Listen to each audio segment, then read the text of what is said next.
Hello friends, welcome to home food recipes. આજે આપણે બનાવીશું કોઈપણ ફરસાણ સાથે કે પછી મેઇન ડિશમાં દાળ ભાત શાક રોટલી સાથે સર્વ કરી શકાય એવી ખાટી મીઠી તીખી કેરીની ગ્રીન ચટણી, જે બનાવવામાં ફક્ત 5 જ મિનિટનો સમય લાગે છે। આ ચટણી ખાવામાં પણ ખૂબ જ ટેસ્ટી લાગે છે, તો કેરીની સિઝનમાં એકવાર આ ચટણીની રેસિપીને ચોક્કસથી ટ્રાય કરજો। આ ચટણીને એકવાર બનાવીને ફ્રીજમાં તમે પૂરા 15 દિવસ સુધી સ્ટોર કરીને રાખી શકો છો, એ બિલકુલ પણ ખરાબ નથી થતી। તો ચલો એને બનાવવાનું શરૂ કરીએ। સૌથી પહેલાં આપણે એક મોટા મિક્સર જારમાં 1/3 કપ એટલે કે ગ્રામમાં 80 ગ્રામ કેરીના ટુકડા ઉમેરી દઈશું। કેરીને અહીંયા અમે છોલીને લીધી છે। હવે એની અંદર આપણે 3/4 કપ એટલે કે પોણા કપ જેટલા લીલા ધાણા ઉમેરીશું, જેને અહીંયા મેં બરાબર ધોઈને દાંડી સાથે જ ઉમેરી દીધા છે। 2 ટેબલસ્પૂન જેટલો આપણે એમાં ફ્રેશ ફુદીનો એડ કરીશું। એક મોટી સાઇઝનું આપણે એમાં લીલું મરચું ઉમેરવાનું છે। આ જે લીલું મરચું છે થોડું ઓછું તીખું હોય છે। હવે આપણે અડધા ઇંચનો એમાં આદુનો ટુકડો છોલીને એડ કરીશું।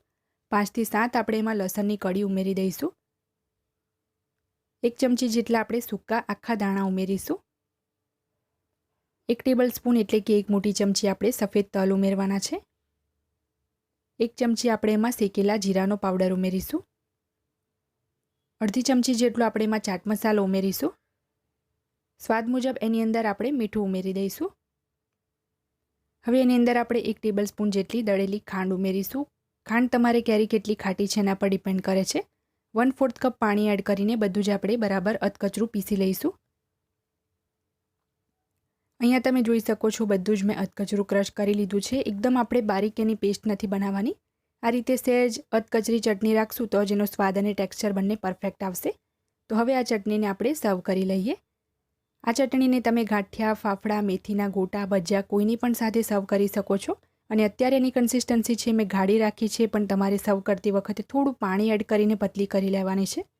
એકદમ ચટપટી આ ચટણી લાગે છે, તો એકવાર આ રેસીપીને ચોક્કસથી ટ્રાય કરજો। જો તમને મારી આજની આ રેસીપી પસંદ આવી હોય તો મારા વિડીયોને લાઇક કરી, શેર કરી, ચેનલને સબસ્ક્રાઇબ કરવાનું બિલકુલ ના ભૂલતા।